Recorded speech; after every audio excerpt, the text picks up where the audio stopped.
This is Hannibal here from the HannibalTV.com, back with a daily wrestling news update.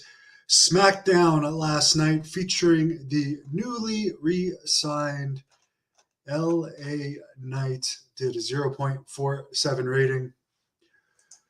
They also did an event in India before about 3,500 fans. It was a paid show. Kevin Owens, Sami Zayn, and Drew McIntyre beat Indus Sheer, which is Jinder Mahal and two other people. I'm not even going to try and butcher their names. Natalya beat Zoe Stark, who I've interviewed. Gunther beat Shanky. Braun Breaker beat Odyssey Jones. The Great Khali made an appearance. I used to know him in Deep South Wrestling. Little known fact, he killed a man in California, but really nice guy. Apparently, Natalya also wrestled Rhea Ripley, and Rhea Ripley beat her. John Cena and Seth Rollins beat Ludwig Kaiser and Giovanni Vinci. And here's something interesting, and this tells you the difference between wrestling now and in the past. Mustafa Ali did a post saying he would have liked to wrestle in India, but because of the heat between India and Pakistan, he couldn't go to the show. Now, I remember when Kevin Sullivan was first talking about WWE going to India back when Jinder Mahal was champion, he was saying the best angle they could do is to have an India guy fight a Pakistani guy in India because of the massive heat between those two countries.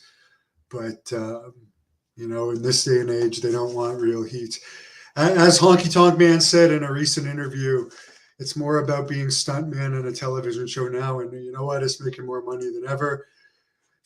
Not as many people are making as much money as the territory days, but a smaller amount of people are making more money than ever. There's less jobs, but a smaller amount of people are rich.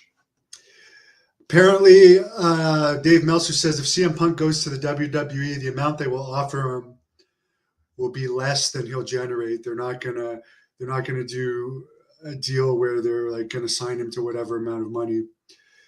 And that's ultimately going to be a decision of Endeavor and Vince McMahon. Apparently, Finn Balor told the Ringer Wrestling show he'd be open to facing Punk for the right amount of money. Punk's shirt is still apparently the #1 AEW shirt as of the time of his firing, according to Meltzer. Meltzer also brings back the WWE, brought back the Warrior, Bret Hart, and Bruno Sammartino, who all had more heat with WWE than Punk. There's not much buzz around the AEW video game, according to a lot of people. I'm no video game player, but apparently it's not on the WWE's level. AEW, and by the way, I actually like AEW better than WWE from the clips I've seen. Overall, as far as YouTube clips. So I'm saying all this very biased. Apparently, Dennis Rodman was neither a ratings draw nor an arena draw for his return to Chicago last weekend.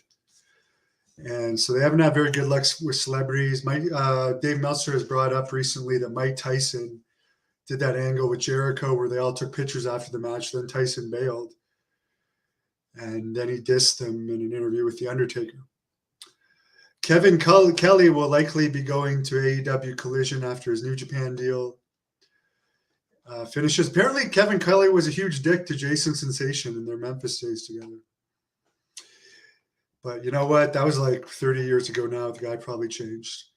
AEW apparently got a big increase for being exclusive to Warner Brothers Media. And they also got an increase for having Collision. It is all about the money. In wrestling, it is all about the money. I mean, I've said it before.